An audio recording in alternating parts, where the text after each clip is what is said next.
اللہ علیہ وسلم کی سنتوں کو فالو کرنے میں اللہ کے نبی کے صحابی ہیں، یہ سنت کے اتنے شدائی ہوا کرتے تھے جن کا نام عبداللہ ابن عمر ہے، یہ اللہ کے نبی کی سنتوں کو اتنا فالو کرتے کہ اگر یہ عمرے کے لیے یا حج کے لیے جب مکہ کا سفر کرتے مدینے سے،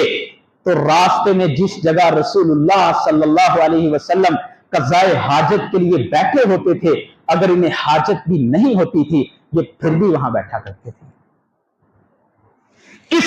قدر محبت اللہ کے نبی کے صحابہ کی آپ کی سنتوں کو عمل میں لانے میں، فرمایا اگر رہا بہل امہ، اس امت میں سب سے بڑھ کر کے اگر کوئی نیک ہے وہ اللہ کے نبی کے صحابہ تھے۔ هذه الامه قلوبا واعمقها علما واقلها تکلفا، امام حسن بصری فرماتے ہیں اگر اللہ کے نبی کے علم کو صحیح لینے والا اس امت میں کوئی تھا تو وہ اللہ کے نبی کے صحابہ تھے۔